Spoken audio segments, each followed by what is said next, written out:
We've got some new people too, so I'm going to do a real quick run around the room, and I'm going to start with John, and everybody introduce themselves, okay? Jonathan Zimmerman, Los Angeles Fire Department, Auxiliary Communications. We do disaster communications and teaching and training.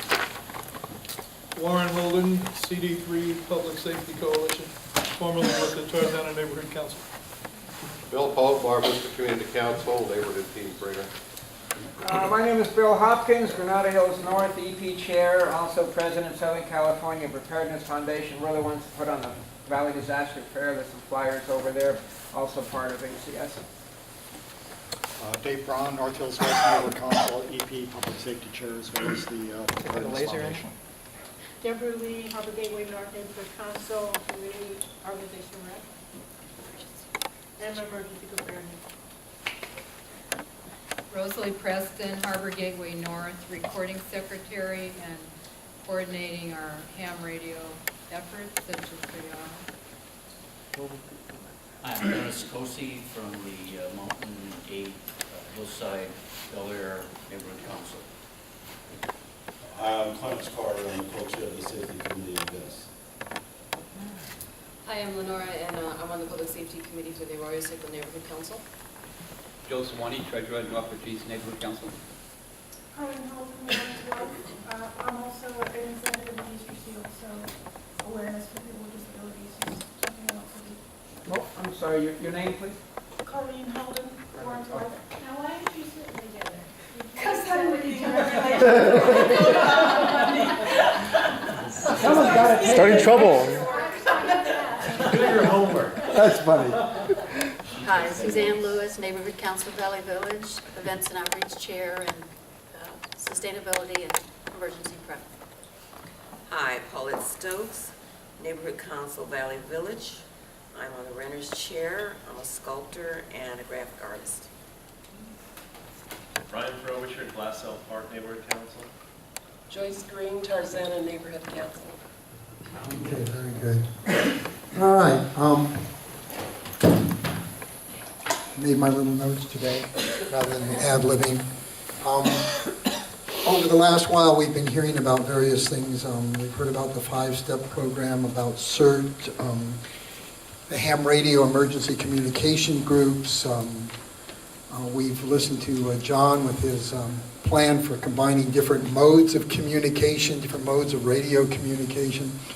We've heard from different city departments as to what they're going to do with regards to disasters. We've been told what we should have in our emergency kits and all these other things. What I'm hoping to do today is tell people how it works. In other words, taking these things together, what does it actually look like in the real world? And there are 2 neighborhood councils that did emergency preparedness exercises so far. One is Tarzana and the other is Arroyo Seco. And I'll introduce some people and introduce somebody who's out in the audience too. All right. Our main goal, what we're looking to do throughout the city, is to promote preparedness when something out of the ordinary, whether it's natural or man-made, occurs. We refer to those as disasters. And what I'd like to do today is some how-to. And that how-to we can take back to our communities. What I'd really like to see, God bless, come out of today, even though we've got a small crowd, we can drag others in, is to put together some groups. I hate to call them committees or committee, but maybe a committee, because you never know what comes out of committees. And maybe we can put together a good plan or plans that combine these things that we can hand out to neighborhood councils and say, here is how you use these different things we've been talking about to organize your communities and to get the assets, find what they are, and such as that. And that's what we're eventually looking for. And I wrote down everybody so that I can tell you who they are and what they're supposed to be doing. I also learned that when you do this, you type it in large print for yourself. All right. This morning, our panel is Mona Curry, and we all know Mona. And I say that she is the do-everything person for EMD.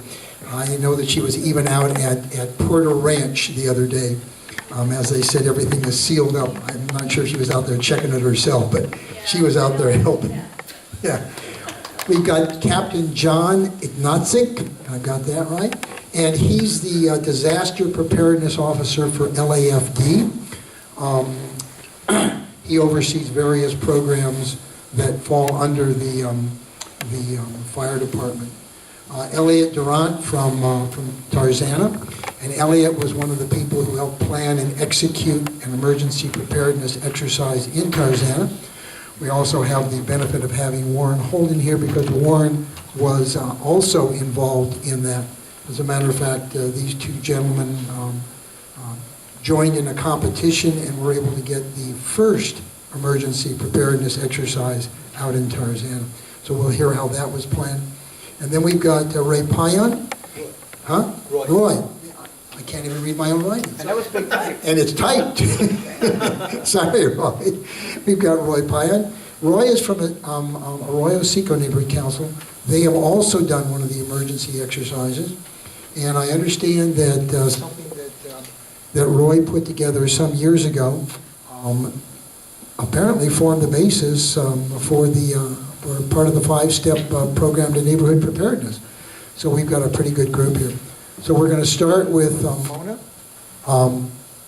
and then we're going to have John talk about more of this, how these things came about, what they did to prepare it, how the execution was done, and then we're going to have the 2 neighborhood council members talk about what they did at their end to put these together, how they organized it. So Mona, go ahead.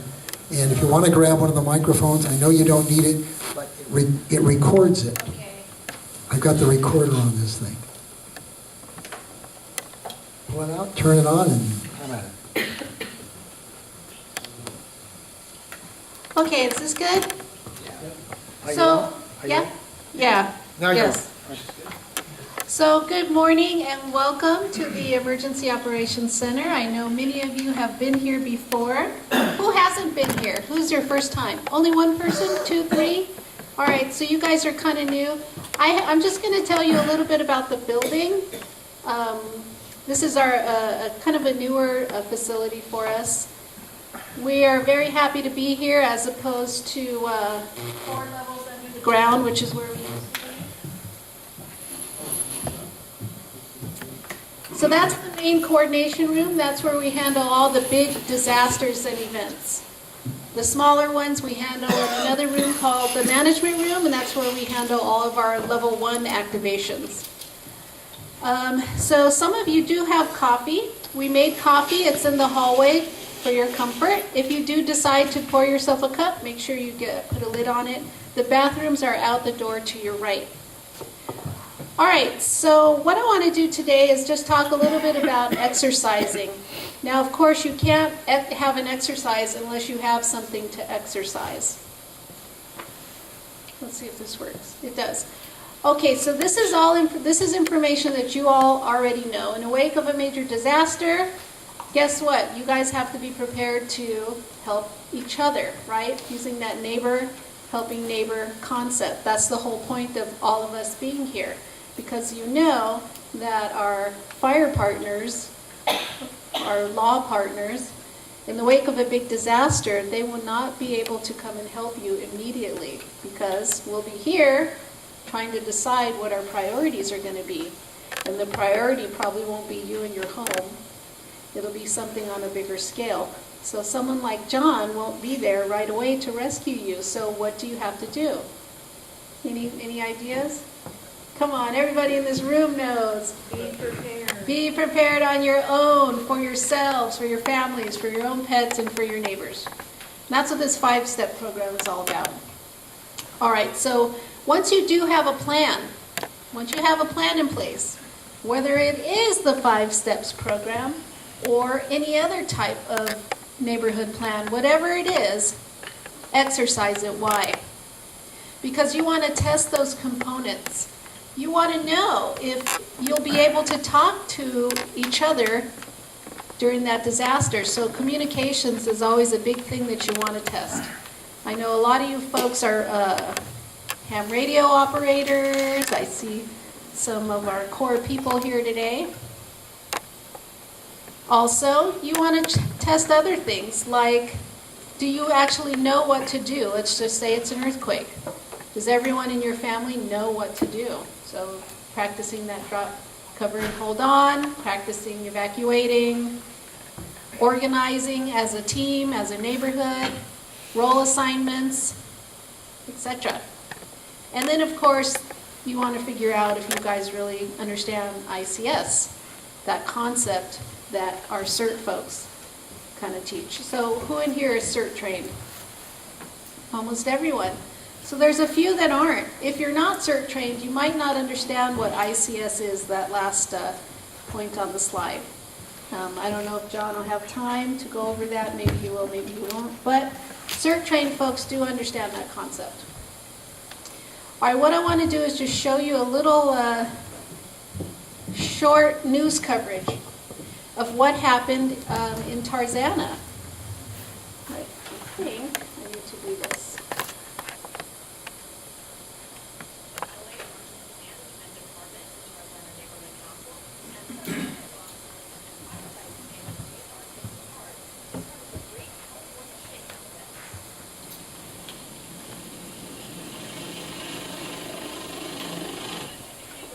A full-scale earthquake drill was held yesterday at the Tarzana Recreation Center. Tarzana residents took part, playing community responders, the injured, and survivors of the big earthquake. We have over 300 active faults, so we know it's going to happen. One of the things we do is we practice on a regular basis. So not only do we have earthquakes, but we have floods. We have a lot of special events we deal with in the city of LA, and so we work with each other a lot. We get along, we're all on the same page, and now we're taking it to the next level, and that's getting the neighborhoods ready. The official Great California Shakeout is set for this Thursday. Millions across the state have already signed up to take part. And a reminder again, it's just a drill. We're just practicing. But it's also a reminder that it's just enough. All right. So that was a little news coverage of what we had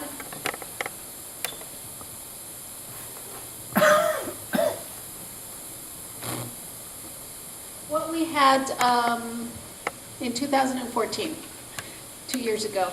Looking forward, we're actually working on our next big exercise in the West Adams area, which is on the west, the United Neighbors Neighborhood Council, 5th and Adams. And that'll be on April 30th. If you guys want to come out and actually watch, be observers, what we're going to do is on the 5 Steps website, we're going to open a link that says sign up to be an observer. Of course, maybe some folks in the room may be participating in another way, but for the most part, come out and see what an exercise looks like. Now, those exercises that we did, first with Arroyo Seco with Roy, and then second with the Tarzana folks, they're kind of big citywide showpieces. That's our way to get people interested in actually doing exercises of their own. So what we're working on now is a toolkit so that you can use that toolkit to design and plan your own exercises in your own neighborhoods. Of course, going backwards, you have to have something to test in order to exercise. Okay, so we're currently developing that, and that should be ready by April. So what I need you guys to do is check back on the website, 5steps.la, and look for that toolkit material, which will be released in April. You will be able to use that toolkit to create your own exercises. Very important. Now, again, you can't do an exercise unless you know what you're actually practicing, right? If you don't know what you're practicing, what's the exercise for? Again, so you have to have a plan to exercise. And this particular program, 5 Steps, it's so easy. The steps are defining your area. Figure out who's going to be in your plan. Recruit your leaders. Here's 2 leaders right here. We should have invited someone from the UNNC, the current group, next time. Recruit your leaders. Look, does that guy look familiar? That's the leader sitting there on the end, right there. That's Roy. Scout your area. Look for the things that worry you in your neighborhood. That would worry me. Build the rest of your team. They don't all have to be CERT trained. Anyone could be a part of this team. Of course, CERT trained folks are the best folks. And then plan your strategy. It's so simple. You just go online and you fill in the blanks of the forms that's online on this website, and then you print it out, and voila, there's your plan.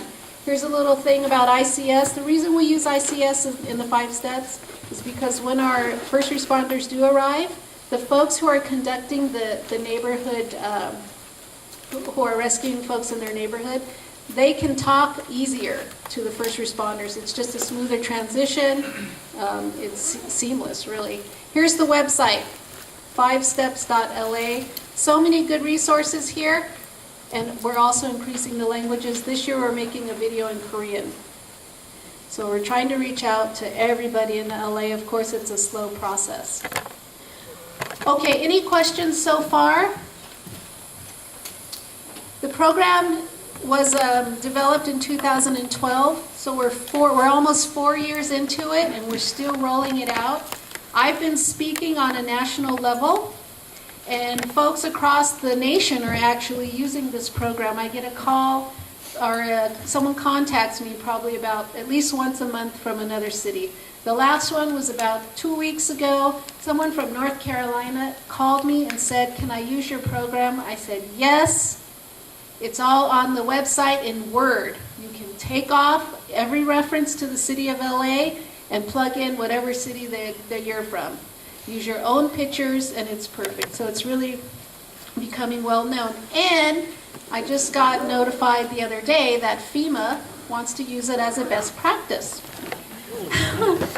Yeah, so they developed this document, which they're going to be releasing soon, all across the nation, highlighting the 5 Steps program.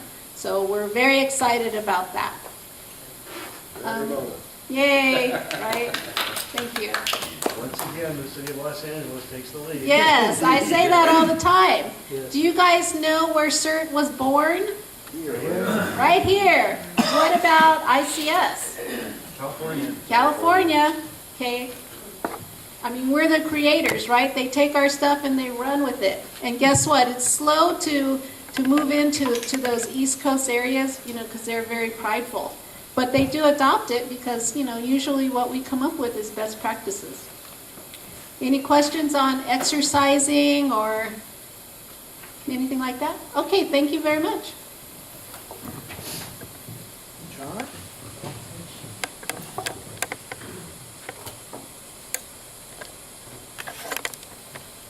Hello. Good morning, everyone. My name is John Ignatzik. I'm the Disaster Preparedness Officer with the City of Los Angeles Fire Department. I serve as one of EMD's primary liaisons for the fire department. So I know a lot of the staff here at EMD, as well as I met a lot of you before working around at the fire stations or in my duties with working with neighborhood councils. So it's my pleasure to be here. If you saw on the last 5 steps, I was the fire department lead on organizing that full-scale exercise in the Tarzana area. I was not at the Arroyo Seco because I wasn't in this position at that time. But what I brought forth to the 5 steps program was a realistic approach of how the fire department would respond to a neighborhood incident. We gave people in the 5 steps, by the way, Mona, do they all know that the brochures are in the lobby? Because I saw people taking notes. So these are all in the lobby. It's a very good flyer where it has your 5 steps to talk about. But in working with Mona and Warren and all of them in the Tarzana area, we helped them develop their plan. We kind of set them up for some success and tried to train people in CERT. I'm glad that a lot of you are all CERT trained, which was a big part of organizing. Just to step back to what Mona was saying on the org chart, if you're unfamiliar, one of the great things about the ICS, Mona, can you go back 3 steps to that org chart? The beauties of ICS is also span of control. So normally span of control would be anywhere between 3 to 5 people. But if you have an incident commander trying to manage all these people, you can't have this whole room come talk to me at one time. I wouldn't be able to manage all of your thoughts. So it breaks down into an ICS chart. And we like to have an optimum max people that we communicate with 5 people, and that's basically a little nutshell of ICS. But with the 5 steps program, which why we're here to discuss today, with the fire department, we brought in resources to an already organized event. In that drill, if that you would see, that helicopter was one of the final steps of what happened. The incident was well underway. We identified a large amount of traumatic patients that needed to be brought in. It might be a realistic approach that we bring in a helicopter. At incidents like the 2 Metro Rail incidents that we've had in Chatsworth and Glendale, one of the after actions of those events were that we used helicopters to take the injured outside of the region, so all the hospitals weren't getting swamped with patients. So I try to bring things like that to the table. We bring a helicopter if we can. We filtered in fire companies. That first fire company went to the incident commander, whoever it was for that incident.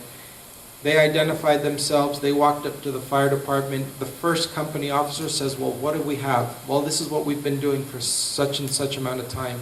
So part of the plan is in that once resources do show up, and we filtered them in slowly, LAFD, LAPD, and it worked very well.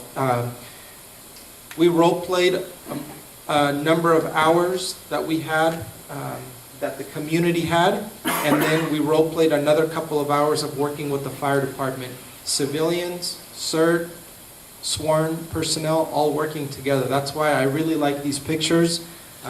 This picture of an incident command post with some people in uniforms, and I really like this one because the bottom one shows nobody in uniforms. People in shorts and shirts trying to do the best they can for people. Ideally, people that would be trained would know, let's wear tennis shoes, not sandals in an event like this. But people want to help people out, and that's the beauty of this program. It's 5 steps, it's easily defined, and we would hope that next year we would get many, many more applications for 5 steps. So that's my role with the fire department and the 5 steps and EMD. I help them coordinate that full-scale functional exercise. We bring only a reasonable amount of resources into the area. It's not realistic to have a ton of fire department personnel show up. I just let them filter in. We had Jonathan and their radio. Some of you have ham radios. That was the beauty of that program because you can exercise that. Once you exercise that, like Mona said, we audit or after action it so we know how we can improve. So that was our involvement with the Tarzana and the 5 steps, and we're working on that plan right now for April. So we'd like to welcome you all today here and also invite you to that event in April. Quick question, John, what was your role in actually planning, helping plan this? For the 5 steps, I was... for the actual exercise. What was my... Your role in planning, because I know you were in on the planning. I was the fire lead for everything, I guess. The question is, I organized it. I got the resources. I was during the time of the drill, functionally, I was the overall safety officer for the event. We had a civilian as the IC. So that was the focus, was that the civilians are the IC, or have the teams, and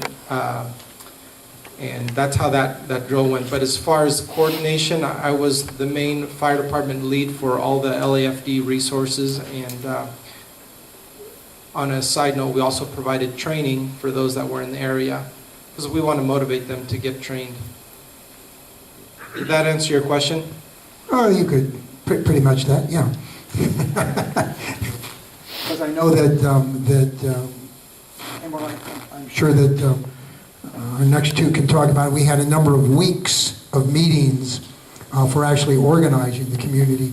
Were you part of those meetings? I don't recall. Yes, I was in all the meetings. We did all the walkthroughs. I was at all the steps, all the events, coordinating the location, defining the area, the walkthroughs, how all the rubble piles, we all managed all of that. We brought a lot of the props for that. There were professional planners as well as the EMD was heavily involved in the event planning, and John was instrumental in coordinating the city resources for the event. Yeah, I know there were some people that came from the outside that helped organize this also. All right, let's move on. Eeny, meeny, miny, mo. Who wants to go first between? Okay.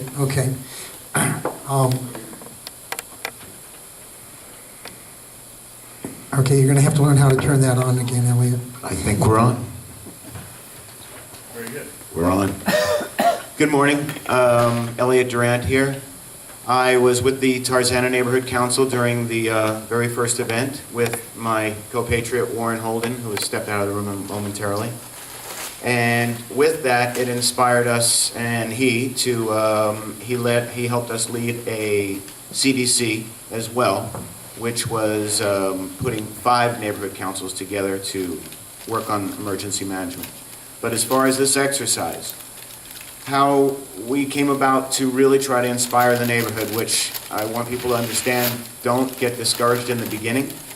The first meeting that we held, we were the only ones that showed up, but after that people started to get it. Because it's always that everybody wants to close the barn door after the cows have gone. And obviously we live in a danger zone. So we had to finally go out. We went door to door.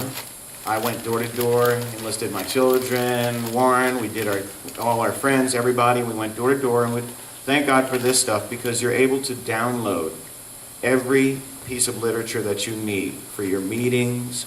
All the templates are here. The toolkit overviews are here. How to build your toolkit.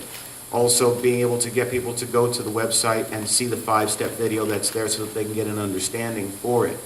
And then they get a little bit more in tune to the importance of it. I was also instrumental in bringing Nextdoor to Los Angeles. And thank you. So there was a group of 10 of us that brought that to the city, and I was the first one to bring it. I brought it to Tarzana Neighborhood Council in the beginning. And it has turned out to be something that works for us as well, because we all get to know what's going on in our neighborhoods. As Dave and many of you guys know, and I went door to door, neighborhood to neighborhood for many months. And what we found is that we were able to get people to understand that there is an importance in being prepared. And it's not just yourself, but it's your neighbors and it's your children. And it's everybody that's important to you, so people started to understand.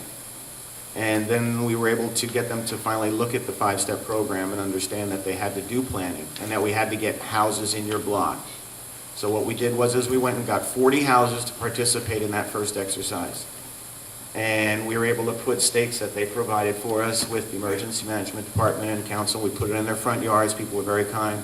We got people to come out and be actors, kids, old folks. One of the old ladies you saw in there was my 83-year-old mom from New York. She participated. Yeah, loved it. And thanks to John here, we were able to get the fire department, the police department, ambulance services, Tarzana Hospital. We actually I was in that group that you saw in the picture, gurneying. We were gurneying people for blocks, but how we did that was we went and got trained first. We had training sessions, and we went and got certified. And we learned how to we were all able to AED and CPR certified. We weren't just running out in a panic, because that's what happens. Pandemonium sets forth, and they need people like us to set a path for them and to guide them. And Warren was one of our ICSs, and I was out in the field with many others, and as the people were going around, I was taking notes and dictating and being able to note, and we were able to learn about the color bands that you would put on each patient. There's different colors. And going around the houses, there's old folks, there's indigent, there are people that are trapped in homes. We have to be cognizant of this fact, but we also have to be cognizant of our own safety. But if we don't have a plan, it's mass pandemonium. So thank God for Mona and all this, because now we have a simple, easy plan to work with. And it works. because we did it that day, and it worked without a hitch. People that really didn't know each other, hadn't been together ever, came together like glue, because there was a plan and we were just able to follow it. It was hot, it was hard, it was difficult, but that's real life and that's what we're going to experience. But you have to go to your neighbors, to your blocks, and it's really a small area. It's 40 homes, and just each section by time, 40 homes at a time, or 20. And go to your neighbors and set up a meeting. And then you can download the meeting pamphlet from here, and you can go to their house and you can drop off the meeting flyer, and then you can put the reminder there and all that kind of stuff so that you can actually get your neighbors to come and work together with you. The last part was also the emergency door hangers that are on here. They actually really do work. I suggest that everybody download these things and print them, because before this I wasn't so prepared, and I have to tell you, I have now 4 backpacks that are set at a door with everything provided. I duplicated in all the other bags because I had 2 children and a wife, and I wanted them to have theirs. So everything is set. We have a plan. Every 6 months we practice evacuating, and the kids know where to go. So information is key, communication is key, plan is key. Really those things. And this thing works. We were fortunate enough to do the first one, and I just can't emphasize enough. If you just follow the simple 5 steps and you get organized and you get certified and you learn how to help each other and help yourselves, it will work and you'll be fine. Thank you. Thank you, Elliot. Now,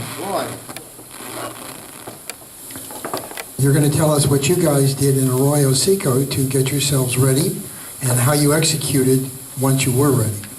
Okay, again, my name is Roy Payan with the Arroyo Seco Neighborhood Council. I'm the Public Safety Chair.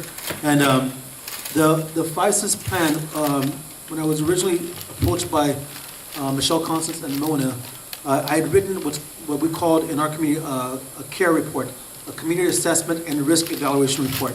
And the way we came up with that, or I came up with that, is that one day I was walking through the neighborhood and I began to realize, if we had a major disaster here, what as neighbors would we do to help each other? And so I began to evaluate the community and say, wow, on this block, I can suffer an earthquake, a fire, probably not a flood, but a slope failure or wind gusts that would topple trees and telephone poles. So I began to separate the community in sectors to say, this part of the community will suffer this part of the community.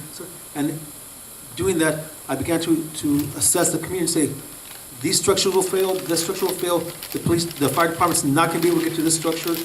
I have senior citizens here, I have disabled people here, I have a construction worker over here. So I began to develop a plan of all the neighbors and began to start talking to them and say, hey, if we had a major disaster, how would you be able to help me? And surprisingly, a lot of neighbors stepped forward and said, I can do this, I work for DWP, I work for this, I work that, I'm a nurse, I'm a doctor, and those people came forward and we began to form teams. Now, I worked, unfortunately I didn't have the opportunity to work with Captain Agnostic, but I did work with Captain Cooper and Captain Gerlich, who were in charge of CERT at the time, and we were able to develop this plan and put it forth so that the city could adopt it.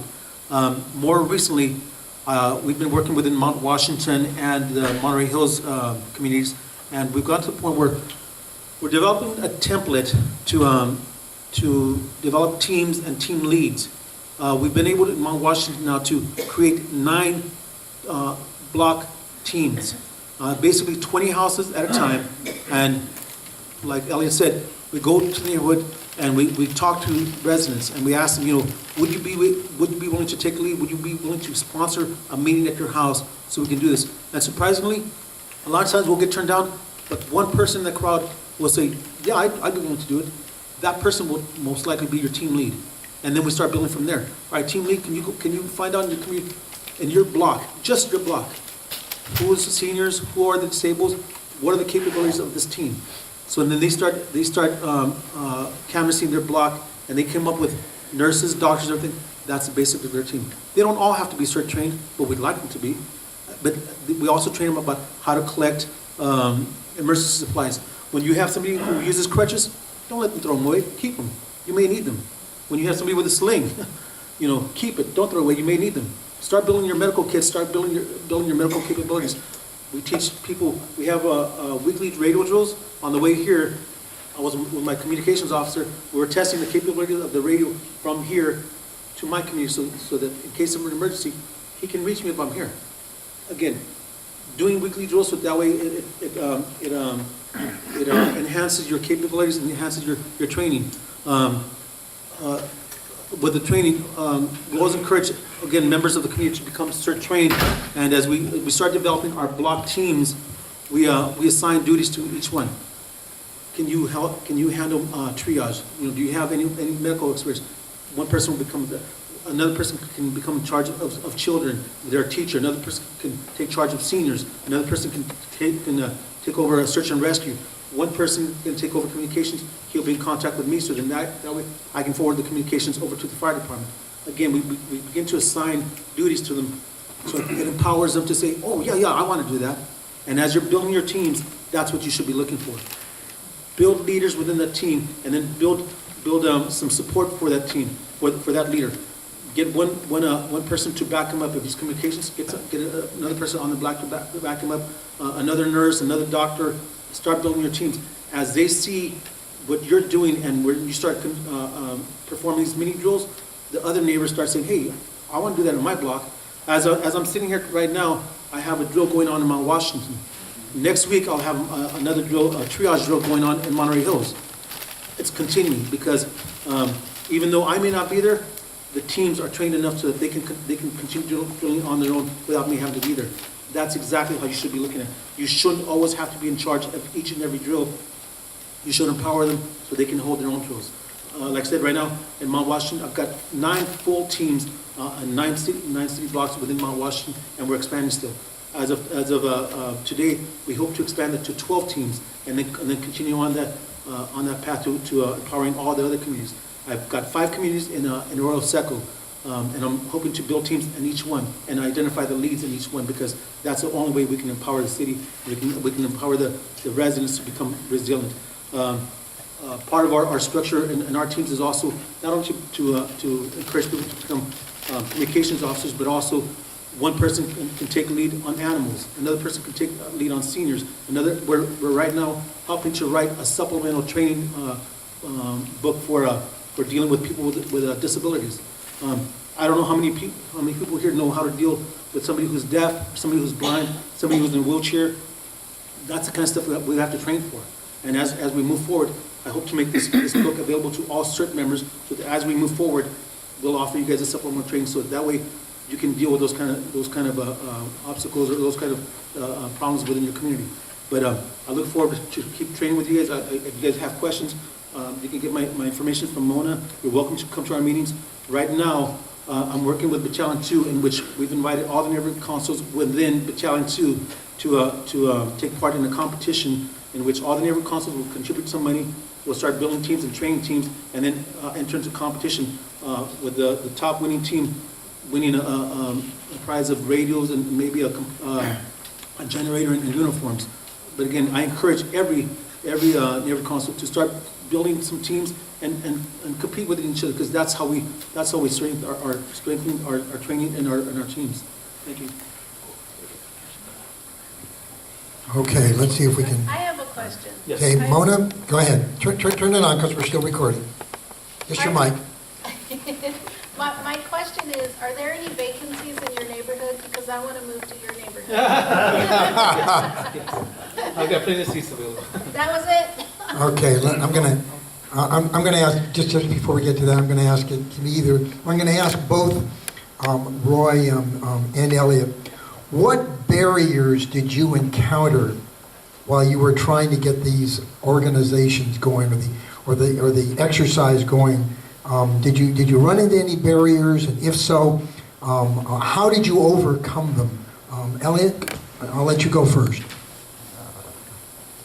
The one that I alluded to earlier is the neighborhood actually taking it seriously. I hate to say it, but, well, we all know it. People don't take disaster seriously until it hits home, it seems. It's always that it can never happen to me type mentality. It's funny because I was just thinking about it while he was talking, but unfortunately it's one of the things that someone who's running for president uses right now to get people fearful. But I think that it's unfortunately something that we have to use to get people to come to meetings like disaster meetings and things like that, because they didn't come in the beginning and it was like pulling teeth. And what we have to do is as well, so do you know anybody who lived near the gas leak? Do you know anybody who possibly lost their life in San Bernardino, unfortunately? Do you know anybody who has just, been in any kind of a disaster in anywhere in the country that you've had any relation to that touches you in a personal way? And I think that's probably going to be where we have to sometimes go now, because then people will say, oh, well, yeah, I did. And now, okay, so then it can happen, and things do happen in this world. And the only way that you're going to be able to be prepared and save not only yourself and help yourself, but what's most dear to you is your family and your pets, is figure it out. And just sit down a little bit of time. It doesn't take long. We can do this 30 minutes, a week, like he was saying, and just get 10 houses, 20 houses, and then it starts spreading. And people start getting the word out and saying, but that was the biggest hurdle, is that people just did not take it seriously. Warren and I went to so many, how many times did you and I? God, we went to meetings and tried to have meetings. We put on public safety fairs. We did door knocking. We did everything. Advertisements on Nextdoor, on flyers, on anything you can imagine. And the first time, not so many. Second time, more people, right? Third fair, okay, big, and then things like that. And it's why I said earlier in the beginning, don't get discouraged by the lack of interest at times. But nowadays, it seems like there's more things going on around, and people are becoming a little bit more sensitive to the disaster that's imminent around us. That's just not the earth moving. That there's more, there's fire, there's flood, there's everything. That it creates a pandemonium and disaster situation that we need to be prepared for. And that's the biggest problem. Okay, John, you want to add something? With regards to like the complacency of people wanting to drill or practice or be part of this plan, some people were not willing to participate, and then when they saw this happening outside of their neighborhood, they realized this was much bigger than I anticipated. They didn't think they were working on something that was going to benefit their neighborhood in such a great way. And we had tons of people. We had tents. We had people that were injured, and fire trucks, and a helicopter, and animal services rigging up for horses, and all sorts of resources that the city can provide and that they can initiate. So I think they were really impressed with maybe what it turned into, and that this program can really benefit even your neighborhood and to help you develop your plan.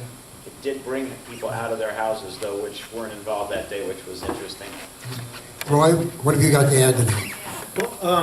Well, I have to agree with Elliot, is that you get a lot of people who are doubters. Is this thing on? Yes. Okay.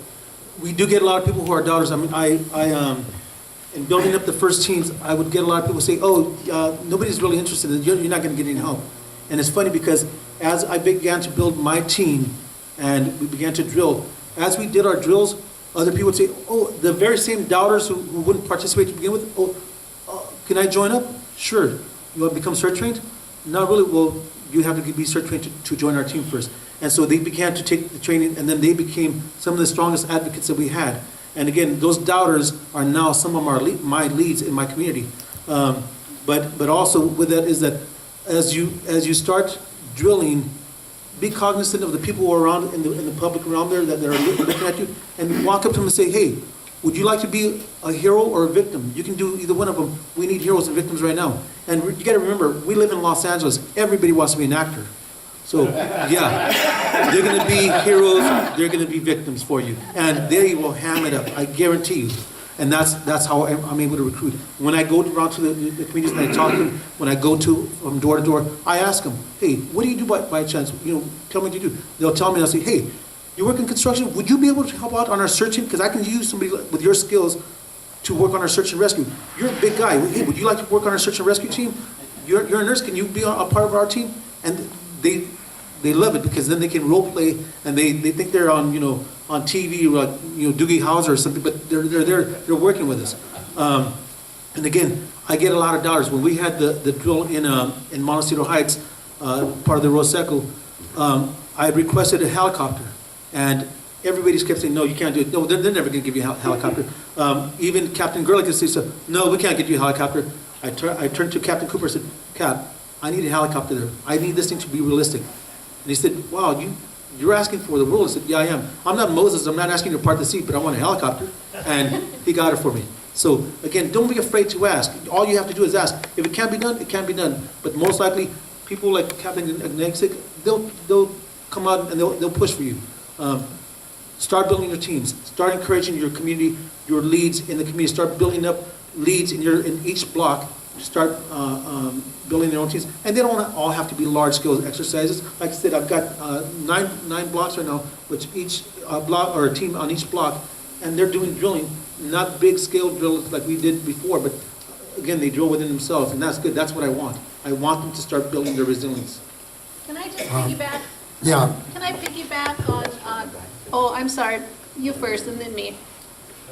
In the back, sir. Well, I just wanted to say that these two gentlemen are the most impressive speakers we've had yet, I think. They really bring it home. I attended a meeting at the Station 50, I think, what you were at the other night.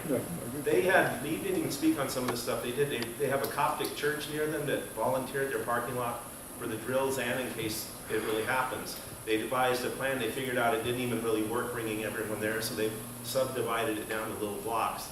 And that area where you speak about the Mount Washington, Jessica area, it's not really blocks, it's crevices, it's weird little roads and stuff. Right. So they've broken it up into small little groups, and it's very efficient. And the other gentleman too, speaking about just getting people involved, and that's where it really hits home. And I think these two guys are, they're your neighbors, and they've really done something good. So very impressive. And just to underscore that, they're not emergency responders, professionals, like John and I are. They're your neighbors. They're everyday folk who just want to make sure that they're able to keep their families safe, and that expands out into their neighbors. But what I wanted to say was, piggybacking on looking at the exercises and then get people seeing those and becoming interested. That's how we got our current group, the United Neighbors Neighborhood Council. The woman who spearheaded us partnering with them this year, she came out and she was watching the Tarzana exercise. So she came out, saw what it was all about, and said, you know what, I want to do this in my neighborhood. So on April 30th, the Saturday, I suggest that all of you really make a good effort to come out and bring maybe your neighborhood council president or whoever you think would be more influential and getting you guys to move forward with your own planning and exercising, because that's the way to do it. You come and you see the exercise, you see what's going on, and you say, you know what, we can do this in our community too, just like these folks did. Sorry. Well, just because it tags exactly on that event happening, what? Mary was back here first. Oh, I didn't see you. Hi. Hi, how are you? So I just wanted to say, something occurred to me as I was sitting here. It was the '94 earthquake, and I live in North Hollywood. And at the time, I was doing some shooting out of it. I think it was Warner or something. I don't remember. It was a PSA or something. Anyway, so I did a lot of those. But what I'm trying to get to is that there was one woman doing a show, and she had several dogs, and she had a large yard with a large house, and the first thing that happened was that the wall went down because there were blocks, and she couldn't find her dogs, and of course they were not tagged. So I thought about this quite a bit, and I bought an enclosure, a portable enclosure, because I have dogs, small ones, and once they get out, they're gone. they're frightened, they're gone. So just want to let you know that these enclosures you can buy anywhere. They're made out of, I guess, steel or something, and you can put them inside. You can buy them any size. But to have that and access water for them, and maybe a bag of kibble or something, because the first thing I'm concerned about is not the house or anything I own, it's my pets. So when that's off your head, then you can cope with everything else. And surely we all want to do CERT. I've done it a couple of times, and I feel good about what I've learned. That's it. A big question is how many people who have pets have a bag of dog food and such as that in their emergency kits? I hope everybody does. I'm sorry, can I respond to that? All right. You know what, when you're building your teams, as you're building your block teams, you should really give consideration to your animals. Within the Rural Secondary Council, for the last couple of years, we have been working on building what we call CART teams. A CART is a Community Animal Rescue Team. They're civilians just like you and I, and they will specialize in coming and rescuing dogs and cats. Because again, during a major disaster, we will not have enough animal rescue personnel to go around. In the entire city of Los Angeles, we have 6 shelters and only 50 animal control officers. Think about it. That's not enough to go around and cover everybody. You'll be waiting days for them to come and rescue your animal. So it's incumbent on us as a community leaders to say, let's build our own CART team within our community.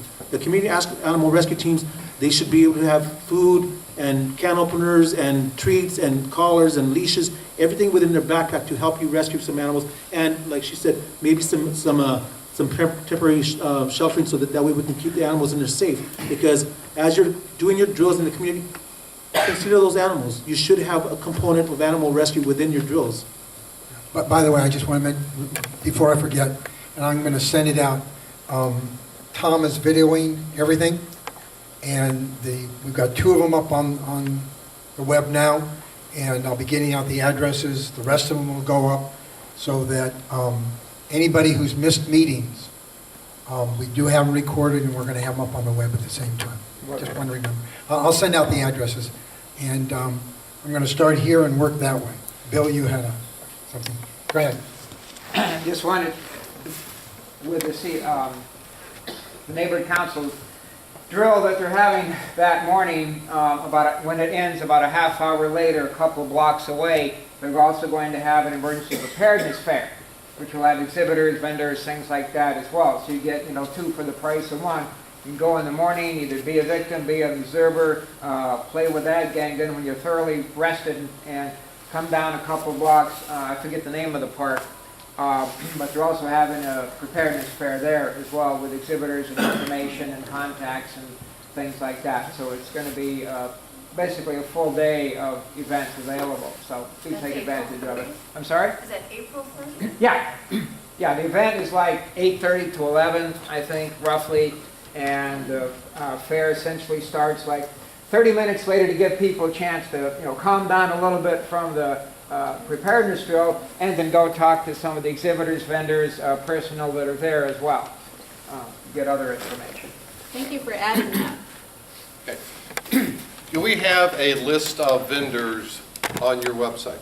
If we don't, I would ask for you to put one up, if possible. No, the city doesn't put lists of vendors up on their website unless they're approved vendors that have gone through a particular process, and they are then approved vendors, but we don't have any such. SOS is an approved vendor. Yeah, but besides them. Yeah, but they get overworked. You have to go through an RFP process and everything else. Okay, moving. You have a list. Moving this way. I'm listening to your explanation of the events that you've done and the work that you've done is very inspiring. So thank you very much. I am now becoming re-inspired. My big question is incident command sites. How did you select or pick incident command sites, local for each block, let's say, and or for the whole community? And what about storage, retrieval, and distribution of emergency supplies? Okay, let me address the first issue. I want to answer that one. Well, let me cover the storage of equipment stuff. Within our CERT teams, we follow the fire department model, which is don't store all your goods in one sector, because if something happens, it goes down, you're out.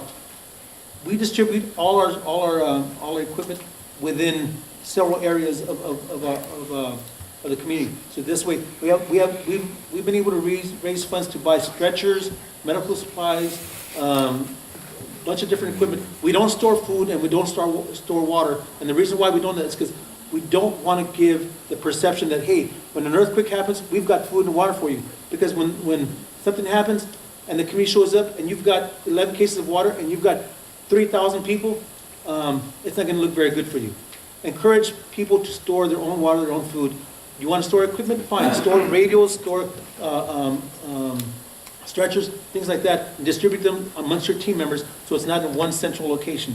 Again, I don't encourage these bins that everybody wants to get, because during an emergency disaster, those people are going to turn to you and say, hey, give us access to the bin. And the person who's in charge of those keys to that bin is going to say, well, wait a minute, I'm going to give priority to my friends and my neighbors. And that's not cool with me. So again, distribute them to individuals, keep the equipment distributed through the community so everybody gets a chance. The second half of my question, Okay. about command sites. Okay, command sites, the way we did is again, as we scoured the community during the community assessment and risk evaluation report, I looked at various sites within the community and I said, well, if something was to happen, a major disaster was to happen, let me divide the community into routes of access for the community. If something here happens here and this road gets blocked, where are the people going to go to? So we divided up the community into areas, not blocks, but areas. So that way, the way we structured that, this evac site has to have a route, has to have an access of egress for fire and PD, but also to afford an opportunity for an evac helicopter to come in and take people out. You have to have gathering locations within sectors of the community where emergency personnel can meet you and say, that's where we'll meet in case of a disaster. And again, as you're building your community map those out for emergency responders so they know where they're going. Again, they don't live within your community, so they don't know where you want them. But if you meet with your fire captain and say, hey, captain, you know what? If something ever happens, I'm going to have a team here, I'm going to have a team here, a team here, and a team here. Look for us there. Because this way, at least they know, hey, this team has already taken the time to map it out for us. That's where we're going to go meet them. So you pick like schools and parks and Somewhere large enough for a helicopter to land into. Some kind of open spaces. A church, yeah, church or school. What we did is we picked the center, basically, of the city, and it's almost in a sense, we picked basically the center of the city, and it's Tarzana Park. And the idea behind the park also is you don't have a lot of power lines lingering around, and it's a place that's open area so that you can have access for ambulance and fire services, and also it was where we landed the helicopter. But one of the things that we found when we were doing the plan is that we were divided by one street, and that the other side of the net, we had to go all the way around, if you remember when we were setting it up. And it was such a division that it was hard to get everything from one side to the other. There's a school there that has one of those big containers that's provided. A lot of these schools have containers with the emergency preparedness stuff already in it. We had one there. We have a container up at our Tarzana Neighborhood Council Center. I mean, at our front center up at the top neighborhood, Ventura Boulevard up there, right? And then we also had the park, which also has their own container back there. So you do have to figure it out, what areas. And you're going to have more than one area, but you have to have a central area. The central area was where Warren was, and that was at the park. Because you had to have one incident command, I mean, for everybody to digress to. So, but there was subdivisions, like I was out with one group making sure that the neighborhood this side was okay. There was another gentleman that was taking care of the other 20 homes. And then we all reported back to him on radios, and everything was taken care of that way, but the people that were on the other side, they were able to get notified as well. Okay, thank you. John? Yeah, I was very happy to hear Roy talk about the supplies, because I was heavily involved in setting up caches in another city, and we learned some good lessons. One, gasoline, food, and water deteriorate unless it's regularly replaced. Two, any high-value items in a container will be stolen, period. It will happen. You can't guard it 24 hours a day. What we learned was high-value items, gasoline, water, radios, food, water supplies, should be kept in the homes of those people who are active and interested in being involved in this kind of activity. You have it in multiple places with multiple access. I know Joe has a generator. You know, I know Mary has the radios, and we split it up. What we ended up using the containers for were the bulky, low-value items: diapers, tarps, stretchers, cribbing, all the kind of stuff you don't really have room for in your garage. And the most important thing we learned was when we were filling the containers, we invited the community to come and see what we were doing. And everybody learned that there was nothing in there that had street resale value. And the containers, from that point on, were left alone. The other point I wanted to make was, and we alluded to this earlier, specifically at the Northridge train wreck, when I arrived as a CERT member, as part of the team that was helping, not on site, but next to the site, at staging and places like that, I had dozens, literally dozens of neighborhood people coming to me and say, what can I do to help? And these were people who were not trained, but were convergent volunteers who wanted to help. One of the things that you learn in the CERT training is how to use untrained people in a productive way by sending them out with a trained person. So if I have one person trained in, say, light search and rescue, he can go out with 2 or 3 other people who may have important skills and help keep them safe and make that team a useful function, a useful service. Right. So I know a lot of you are CERT trained, but if you're not, you need to be.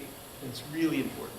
And piggybacking on that, in your communities, all of us have spring cleaning in our homes. So when you get these containers, if you wish to keep your stuff in there, do like John said, keep non-valuable items. If you have an old DVD that you just bought a new one, you don't want the old one, donate to the container, donate a TV there. You know why? During a disaster, you're going to need to entertain the kids and the seniors. That works. Things that you don't want anymore, consider, hey, would this be of value in the container for a disaster in case anything happens that the community can use it? An old TV, a DVD player, a stereo, radios, donate those kind of things. Stretchers, we have both hardback stretchers and the soft stretchers. The soft stretchers, every search and rescue team member has a stretcher in his backpack. And again, those members are throughout the community, so that way we don't have to rely on one person. They don't all have to rely on me carrying all the stretchers, because every team member, or all the team members on that search and rescue team have one. They're not expensive, they're only $30 each. Every member can spend $30 instead of going out to dinner one day and just buy a stretcher. But again, don't put all your apples into one basket and think it's going to be there when you need it, because like Jonathan said, it can get stolen, it can be breached, and then you're in trouble. Okay, question here?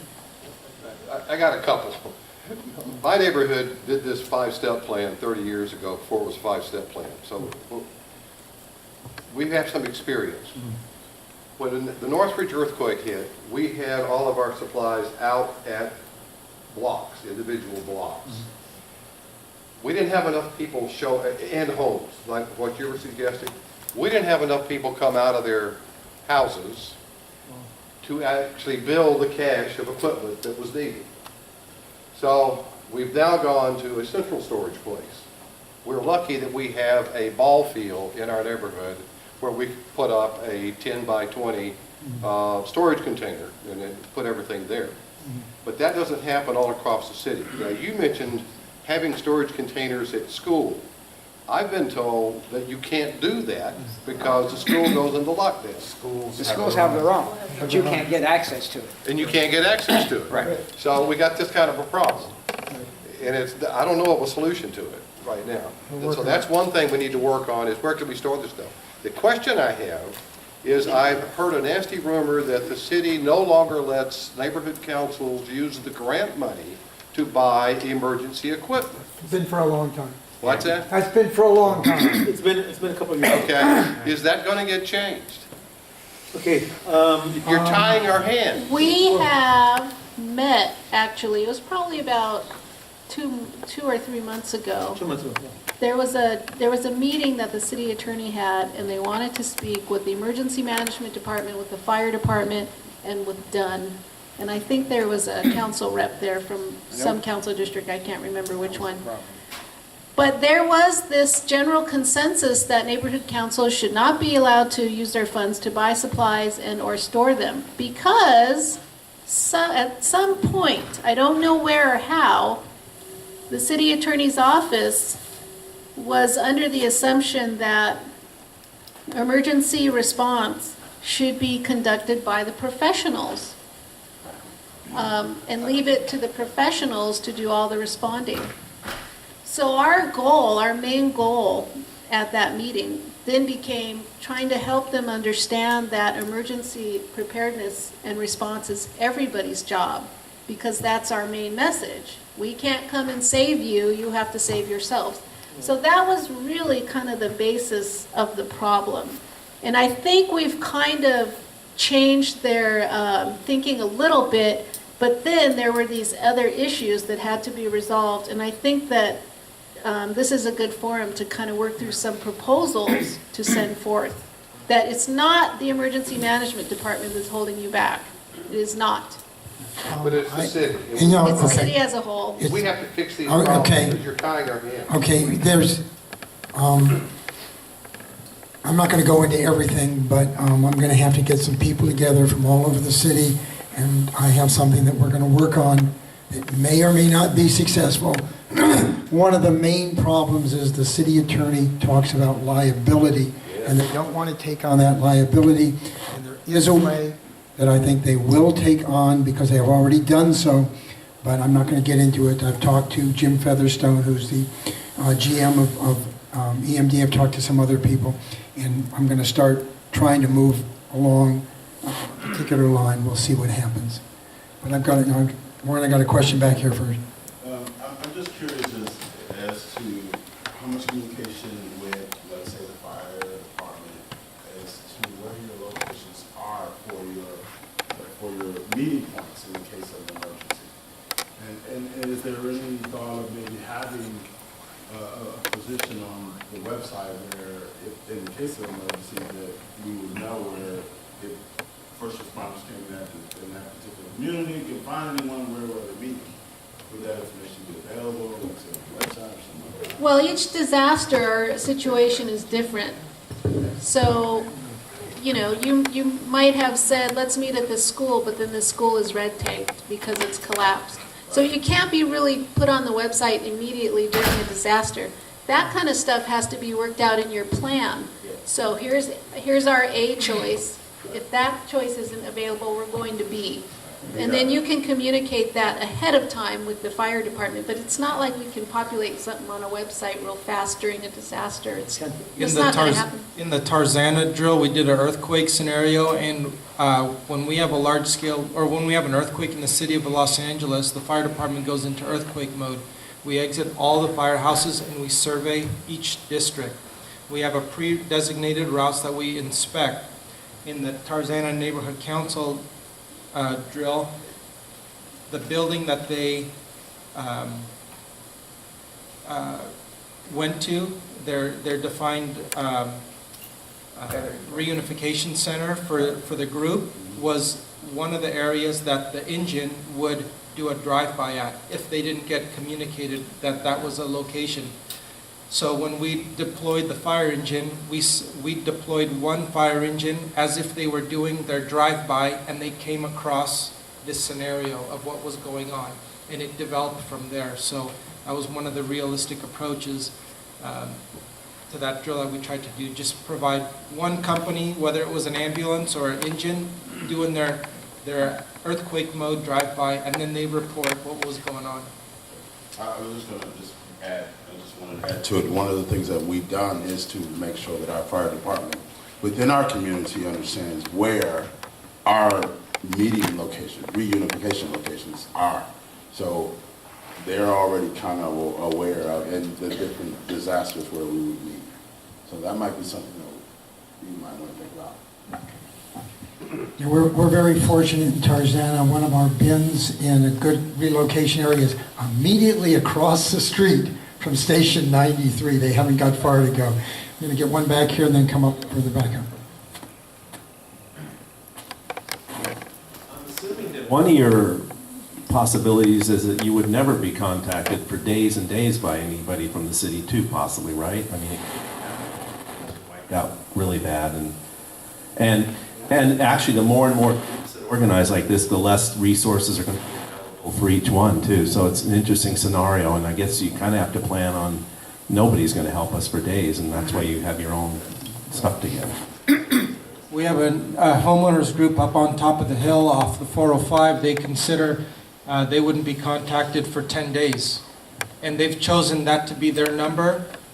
And they tell their people in their HOA, in their neighborhood group, be on your own for 10 days. And that was a number that they came up with just because they think they'll be isolated because of trees, roots, streets, water mains.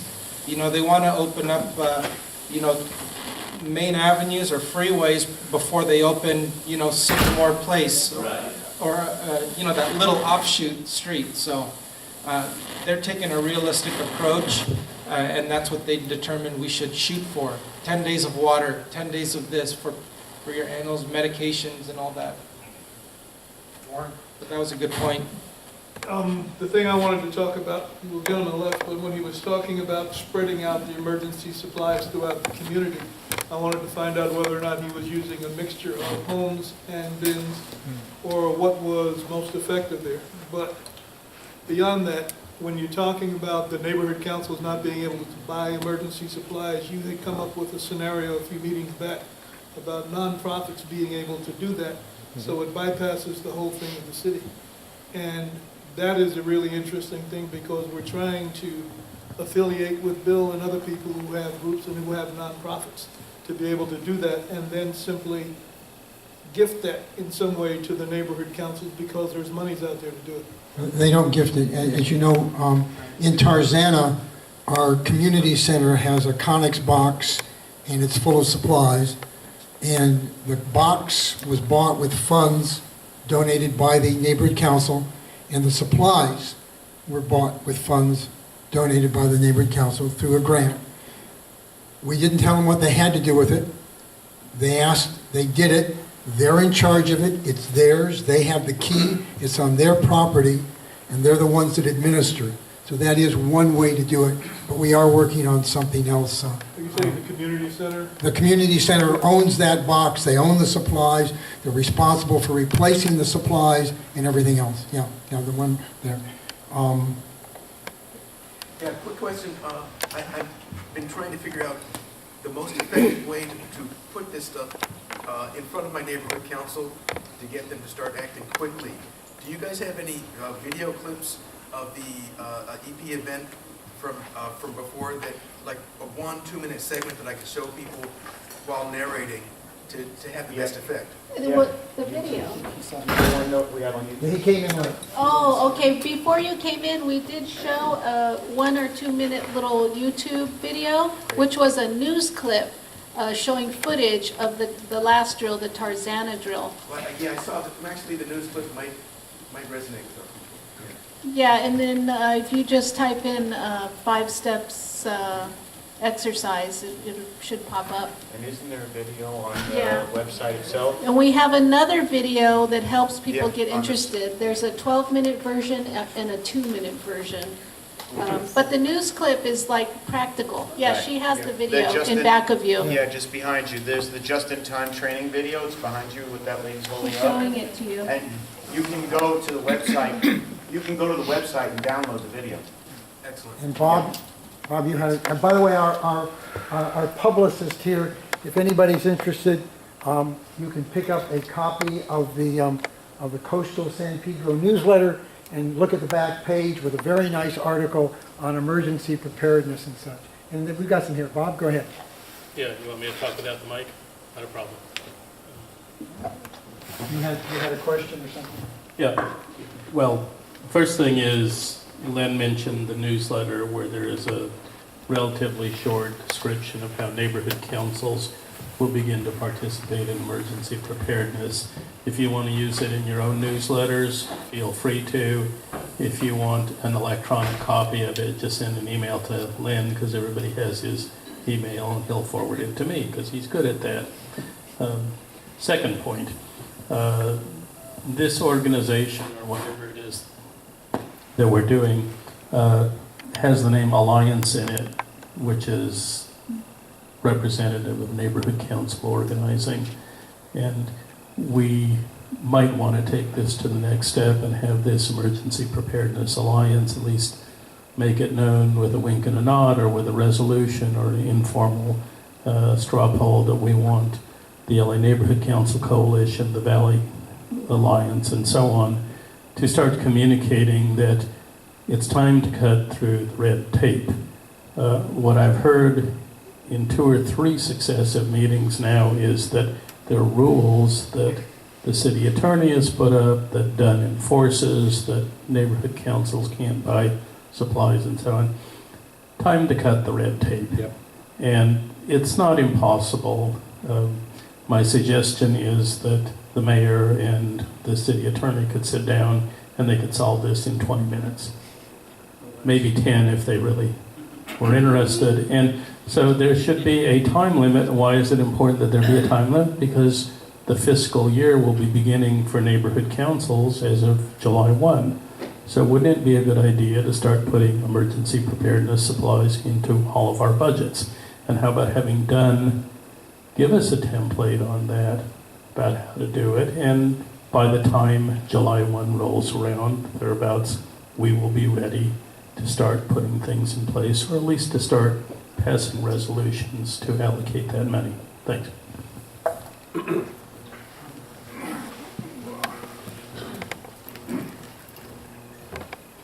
My seat on the board, on the council board, Tarzana Council Board, is a residential renter.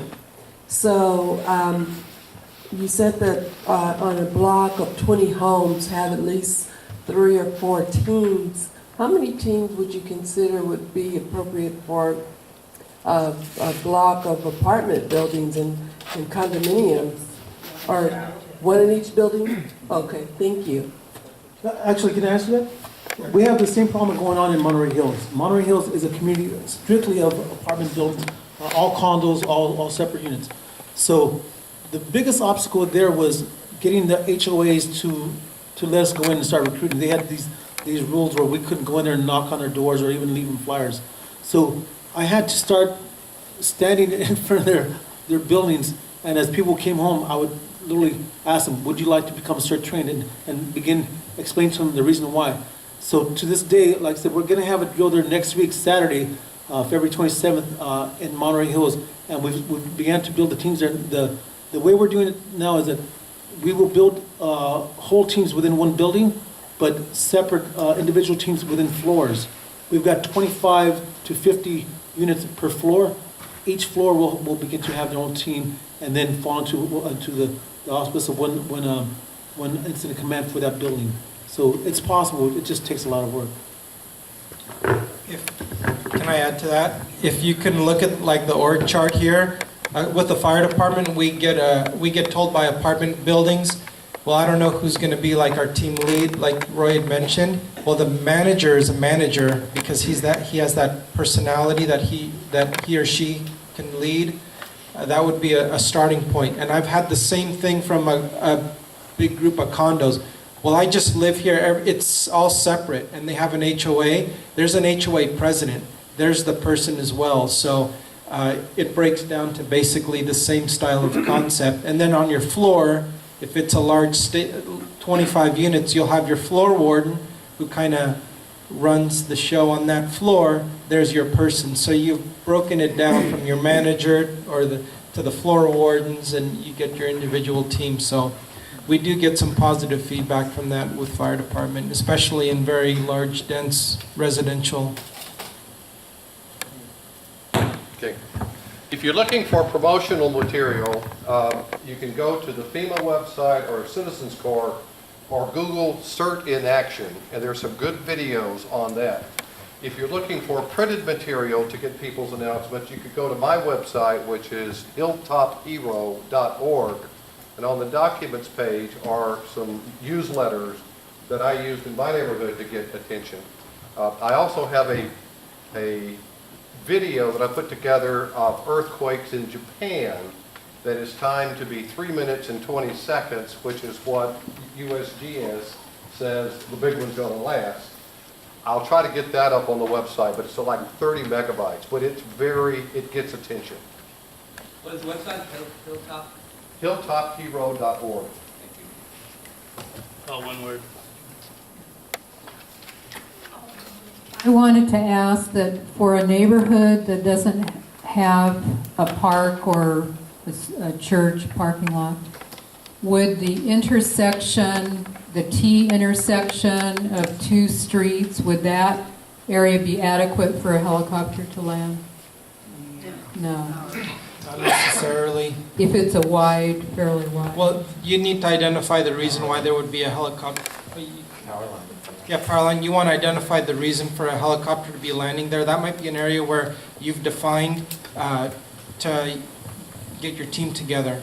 So that might not be the most reasonable location for that specific action that you mentioned about. So in some neighborhoods, the helicopter location might have to be different from the They might have it, they might not have it. And in some neighborhoods, it might not be feasible for a helicopter to land at all, unless it's a little bit farther out. You might want to identify an area that would be safe for a helicopter. It might not be in your neighborhood, it might be next door, or a school, or a park. And then make arrangements or plan on moving people from your neighborhood to that location if necessary. Right. Yes, as your structuring plan, as your structuring plan, you have to be cognizant of the fact that streets may be closed, an intersection may not be the best area, because if there's traffic on that route, then it would endanger not only the helicopter and its crew, but also civilians who are gathering there. So be cognizant of that, and then start looking at other places. And then maybe while you're building your teams, find out who has pickup trucks where they're going to be able to transport injured people to a specified location. Yeah, just one comment. I recently, a few months back, attended a meeting put on by the Red Cross at Sun Valley Park. They are incredible. You just have to have a small group of people. They will come to your apartment building or condos. My concern is a 13-story seniors building at Magnolia and Vineland for us. And if everything stops running, how are people on the 13th floor getting to the bottom? You know, these kinds of situations, what if? In any case, they're really ever so willing to come out to these buildings, wherever it is, locations, and teach you about all of this and train someone to be the lead, or a couple of people, or even some floor. So I think it's really talked about Red Cross.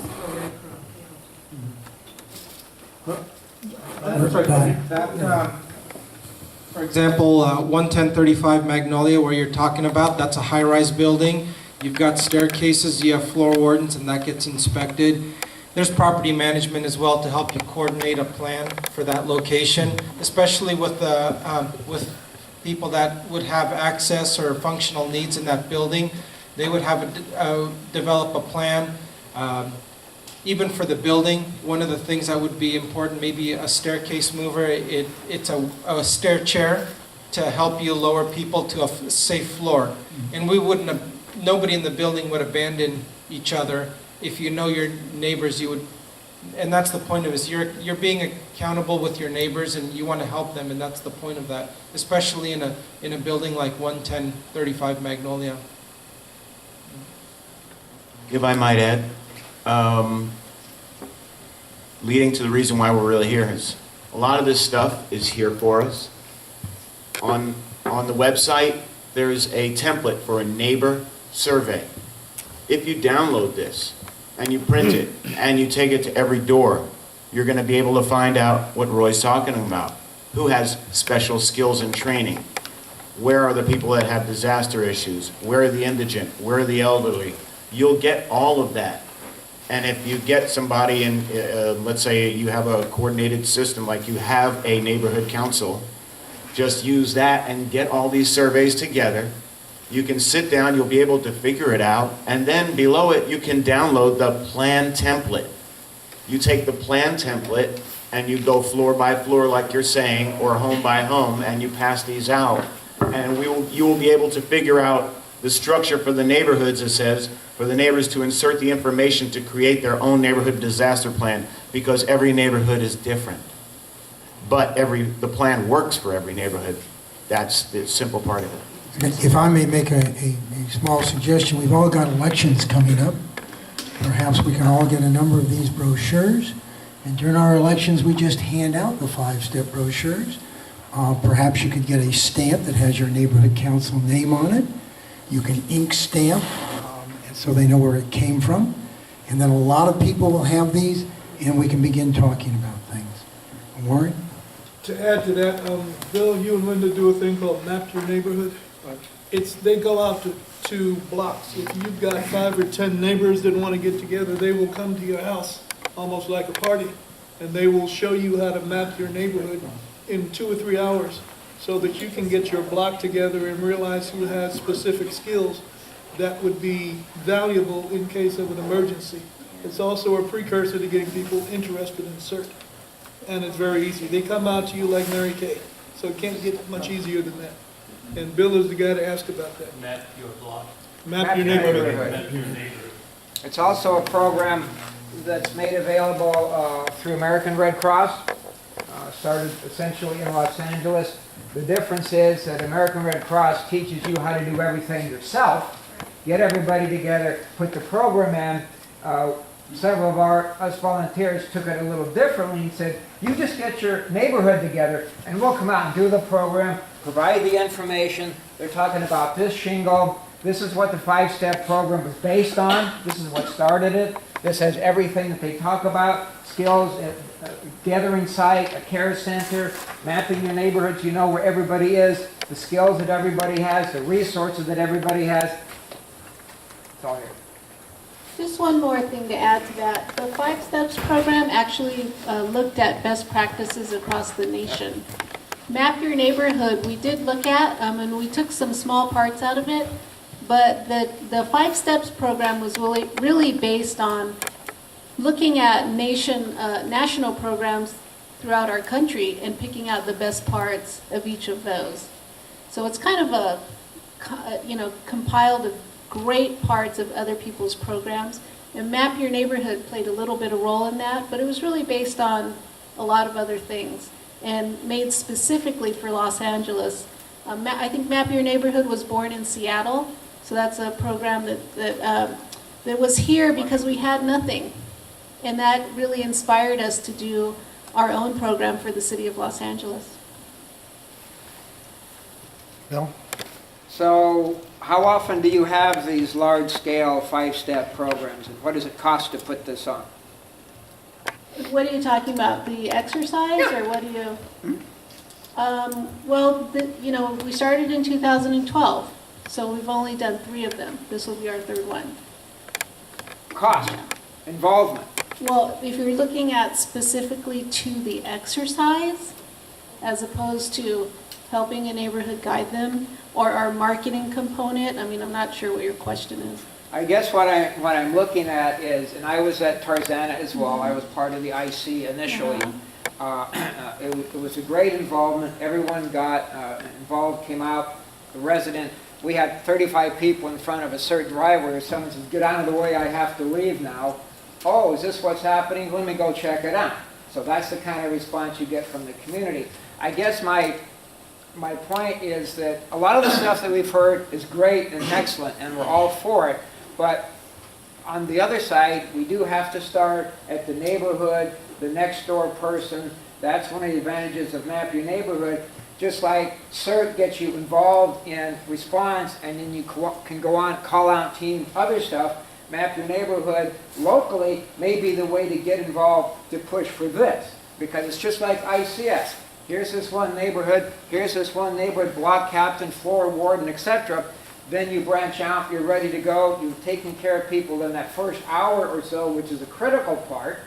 But it's also to put on an event like the drill, that is great and wonderful. But I think if I were to call Ignacio and say, hey, you know, I want a couple of engines, an RA, a ladder, and maybe an ambulance for my local neighborhood of 25 people, it ain't coming. It takes this coordination, this amount of effort to get a whole community involved. This is kind of like, what do you call it, the entrance drug, if you will? Get them started, get them involved, so then you can build on it. And that's what I think it's really key for. I'm sorry, can I answer? You know, I do appreciate what you said, and again, like I said, what we've done in the rural cycle, not every drill has to be a major drill. Right. We can have small block drills. That attracts the other blocks to say, hey. That's all part of this too. Right, exactly. And while I appreciate map our neighborhood, that in conjunction with the 5-step plan is what we've been able to use pretty successfully within the rural cycle. That's how we're building our teams, block by block, sector by sector, because again, we've incorporated components of that plan, but with the 5-step plan to make it successful. But again, not every drill has to be a major drill where you're going to have to involve police and fire and everybody else. You can have a small drill, and that's what I encourage everybody here. Don't think this has to be a big production. You can do it on your own. Like I said, as I'm speaking here, I've got a drill going on right now in Mount Washington where it's not a big drill, it's just the neighbors drilling. Just the neighbors practicing on their own about what they can do and what they're going to do. And as they're doing this, they've invited neighbors from the other surrounding blocks to come in and observe so they can start building their teams in their areas. That's the goal. Don't make every drill a big major production. Concentrate on building your teams, and then they will in turn ask you for a major drill. When you ask for a major drill, then that's what you'll get. And then just to piggyback on that, earlier I said that in April we'll be coming out with the exercise toolkit. So you will be able to plan your own exercise on, the scalable level that you think it should happen on. And of course that may or may not have a budget attached to it. It depends how far you want to take your exercise. With regards to fire department involvement in your drills, you can reach out to your local neighborhood and just ask for one engine. Because if they're in your area, they want ownership in training and preparing that area too. So they'll come out. You're not going to get helicopters every day, but I've gone to drills where it's been one fire company and you're slow, the senior lead officer. And that guy or girl has that ownership in the area. And if they come to a meeting or a training just with them, they'll be able to report to their supervisors what's going on, and you're building that momentum to do whatever, something like Roy's doing, all these monthly drills, and have that attendance from your local responder. One of the inhibitors that we run into all the time is where do we keep supplies? We talked about it. About a third of LA is single-family residences, and they have homeowners associations, so they can take care of coming up with their own place. But the other 2/3 of LA is not that way. At one time, Captain Doxick talked about having certain fire stations have caches of equipment. That would solve that other problem. Where does that stand?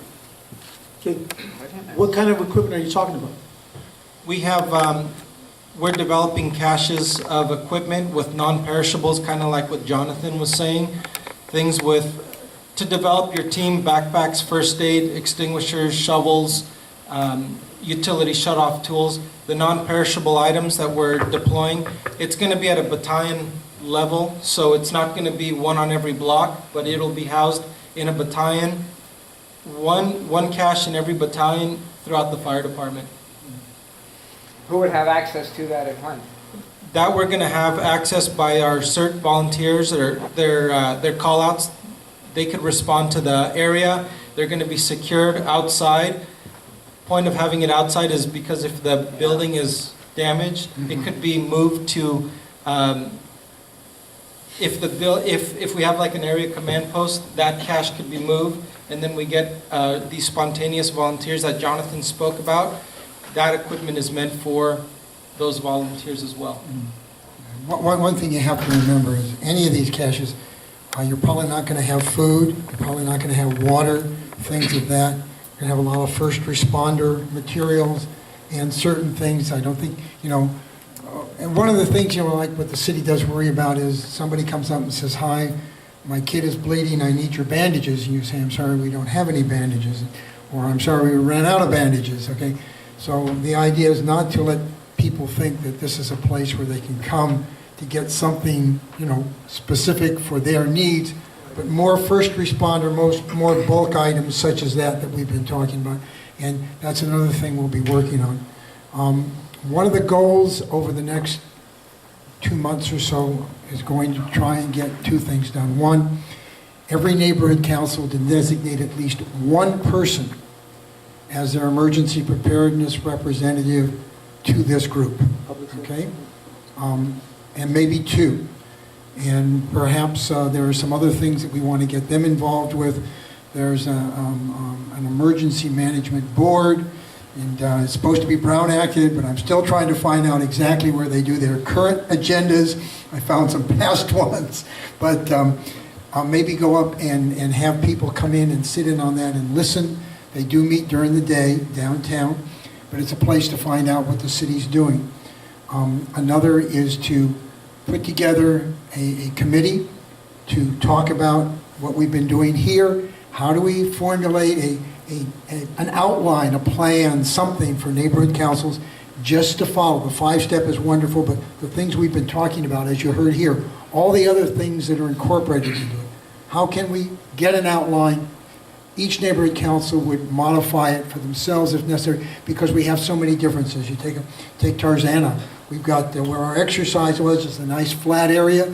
You go south of Ventura Boulevard, and all of a sudden you're up into all these hillsides, and very difficult to get around there. I know I've walked it for our elections. You get a lot of exercise up there.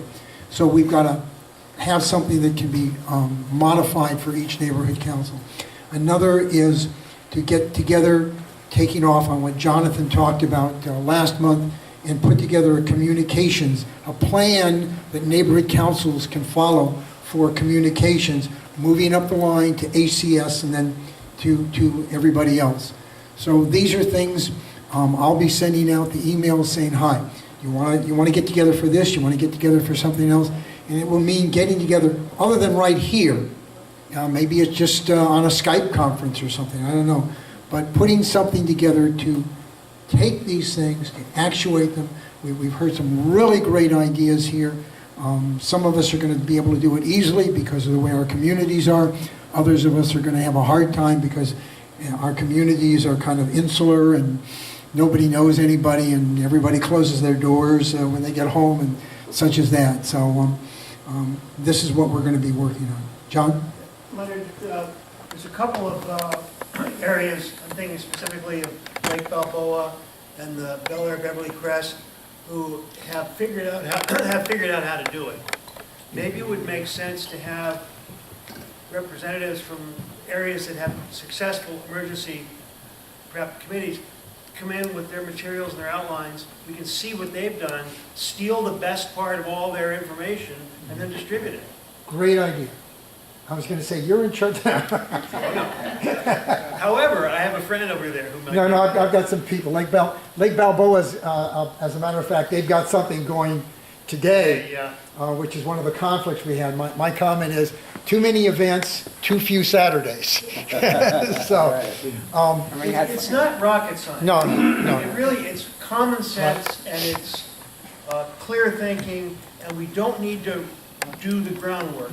The groundwork has been done. All we need to do is implement what other people have developed, as you said, and modify it for our own individual councils, and then encourage them to do it. I go to a lot of neighborhood council meetings, and some of them have emergency preparation committees that want to do it, but they're not sure what to do. And some councils are totally uninterested in them. They don't see their role as having anything to do with emergency preparation. It's all about real estate and community problems, which is fine. But I think we should encourage them to at least think about it. Yeah, well, that's why I'm going to be, I've now got everything broken down. I've got some into commission areas. There's 7 bunk areas within the city. And I've now got the neighborhood councils that fall within all of those. I'll be getting out emails to each of them, asking them to appoint a representative or two representatives. We might have to end up meeting in a place larger than this if we get everybody together. But that's a start. If everybody's got one rep, it's sort of like the representative to the I said the Board of Public Works. Perhaps we could even get the department to make it official and say, like they did with the Board of Public Works, you appoint a representative, emergency preparedness, and the default is the president of your neighborhood council. Believe me, I found somebody very quickly to be our, our representative, as did most other presidents, I'm sure. So things like that. This is a great beginning. We've got some good practical information. We've got to get people together now. I'll be sending out the emails saying, hi, do you want to work on this? Do you want to work on this? Do you want to work on this? Let me know. And then perhaps we can find some place where we can have a meeting plus breakouts, or a number of people meeting in different areas. This is the thing that I think we're looking towards, and continue the larger meetings with good information. We've got some other people. It's been suggested we have a gentleman who's the CEO of the California Earthquake Authority. I've heard his talk.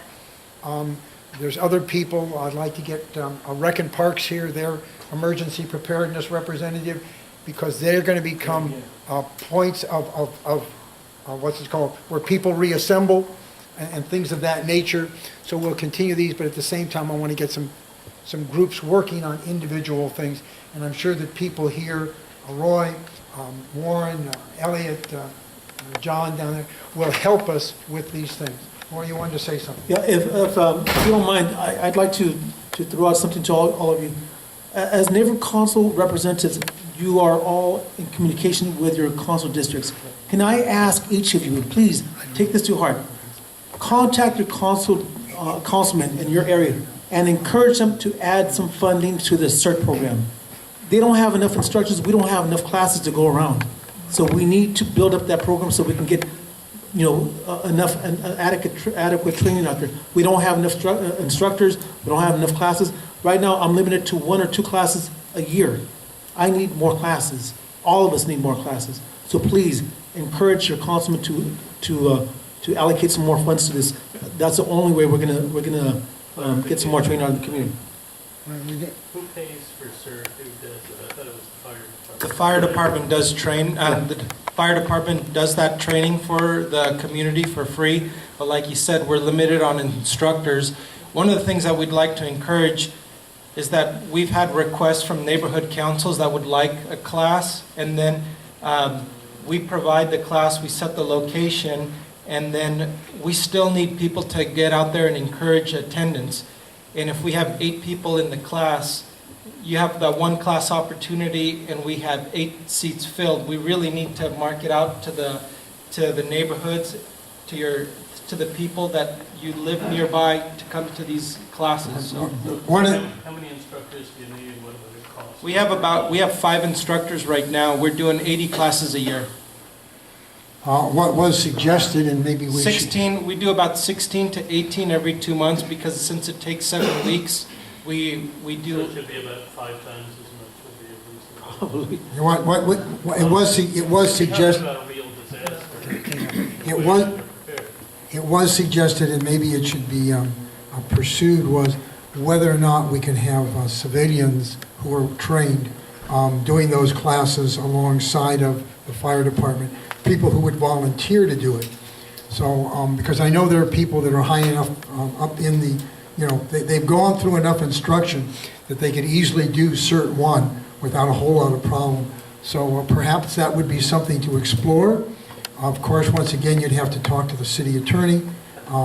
Although there's a thing called the mayor's volunteer, and if they come under that, then they are indemnified with regards to a liability. So that's something you might want to look into. Warren? Question to you, Captain. A couple of times we had 2 instances where we were able to put the CERT training that's usually 7 weeks into a 3-day course. And the first time we had 103 people come from as far away as 100 miles because everybody wanted to do CERT, they just were not able to finish the 7 weeks. They came all 3 days, from 7 a.m. till 5 p.m., and they loved it. The first time we didn't get actual certification from CERT because we couldn't get everything coordinated. The second time we did. Are there any plans to have a truncated course that would be 3 days if you could get enough people to come? We did do that with the Tarzana group in Lake Balboa, right? We did that. I think it was a 2 or 3 day delivery. It's a lot of information really fast, and the information is supposed to be given out in a short, and not so fast because we have short-term memory. We get it and it's gone, and that's a disservice to you and the training that we're trying to develop with that. So we can look into it. We get a lot of requests for shortened classes that's not 7 weeks or 7 sessions. Sometimes we'll do 4 to 5, which it's twice less that you'd have to drive out to a location, which is good. But the intended program with how everybody else is delivering it is 7 days. But we could talk more offline about that and those requests. But from what we're doing, most requests are in the afternoon or the evening when people are off of work, and weekends is difficult because now we have, we have to find people to work every weekend, and that's not always the case, especially at 16 or 18 deliveries. No, I mean, twice a year isn't a lot. We've done that for sure. But when we're doing 18 classes already and they're during the week, that's a lot of feedback on how much we're giving classes out. I appreciate it. I'd definitely like to talk to you about the weekend thing we did at the Armory. Right, It Armory. was extraordinarily well attended. Right.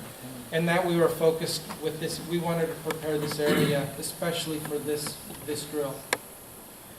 A quick question for Captain John. I think I heard you say 8 people in the class. Is that the current minimum? That's a low number. No, I said that we've had it where we'd get somebody like Roy that would put together the class, request the location, we'd find it, and then when we showed up the first day, there would only be about 8 people. Okay. So that's defeating the purpose of getting all of that. We want to plan it out, get connected with the people that you live nearby, and get participation, because that's how you're going to build together as a team. Especially if you focus on like an HOA group, you spend 7 weeks together, you really bond and you develop yourselves, and you've gone through like that whole time. We have one of our instructors that they do a little graduation party and a potluck at the end of it, just because it's an accomplishment and it's well awarded. So That's what we do. Jonathan? March 2nd, Fire Station 89, which is on Laurel Canyon Boulevard, just south of Sherman Way, freeway close. We're holding a CERT class. And last I heard, I think we have five spots available.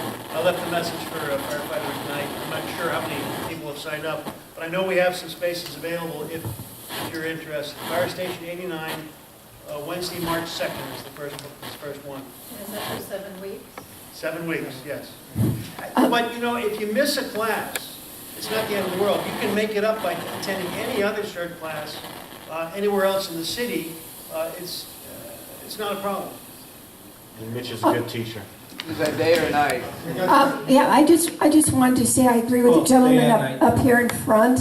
I took 2 courses, one at La Cañada and one in Burbank, the 3-day classes, and I remember every moment of that, from carrying people out of a building that was dark, and we had little flashlights. I mean, we really went through something, and using the extinguisher, all kinds of important things. It was very, very real. And it was 3 weekends, and it was something I looked forward to the next weekend. And for me, that worked tremendously. And as I say, I remember everything. As opposed to going to these 3 or 4 hour classes, 7 days, it doesn't work for a lot of us. And so if we could do the other, and it's an amazing thing to use an extinguisher and put out fires and carry bodies and make things we can carry and out of things you find in the street after catastrophe. So please consider doing that, because as this gentleman said, they had 100 people. I had in my classes, the two of them, 60 to 80 people. I think 60 in Burbank and at least 80 in La Cañada. Thank you. One thing, by the way, Captain Wynn mentioned, and I think would be very helpful, were refresher courses for those of us who took Cert 1 a long time ago. Not the ones that, that you've got to exercise at a battalion meeting of Cert, etc., but just plain old refresher for things at various times throughout the community. That I think would work well with people who've gone through Cert 1 but haven't been there for maybe 3 years. We're having one March 5th. It's sold out in about a week.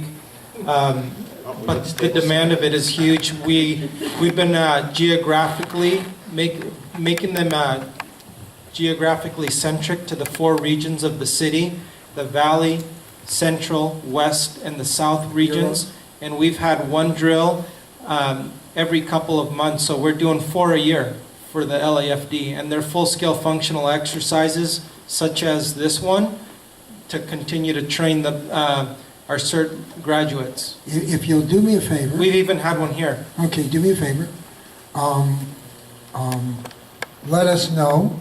You might take Tom's information here or mine, because you put those up on your website, but what we can do is we can actually advertise them for you so that people are aware that they're going on and they don't have to, it's a push system rather than them reviewing your website. We can put it out in one of our bulletins. For this refresher drill that we put out, the day that we went live on ticket sales, which were free, but for registrations, we had put it out on the fire department social media, all the 4 bureaus. We did Twitter and Facebook. We put it out on Pulse Point as a push alert to your pocket for the people that have Pulse Point and follow the CERT. It went to about 800 cell phones throughout the city of people that were following CERT. We shared it with Department of Neighborhood Empowerment. We emailed 2,600 people that were in a CERT email roster. So we didn't just hiddenly, in a hidden fashion, post it. We marketed it very highly that same day, and that was a very good reward for pushing all that information. So we tried very hard to reach out to many people that have been in contact with We need to publicize all those various sites. Sort of like the Nixle sites. Right. Okay. We'll try to do better for the next go-around, but we reached out to a lot of people. I'd say we reached out to at least 4,000 people by automatic notifications, not including Facebook, Twitter, all the hashtag.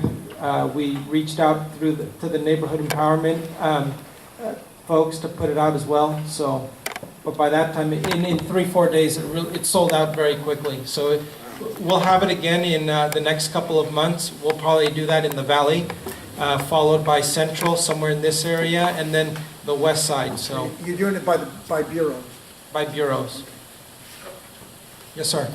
One thing was strange about that one. I'm in that group. I looked and I said, "Oh, it's West Side," but it's at Dodger Stadium. It's kind of weird.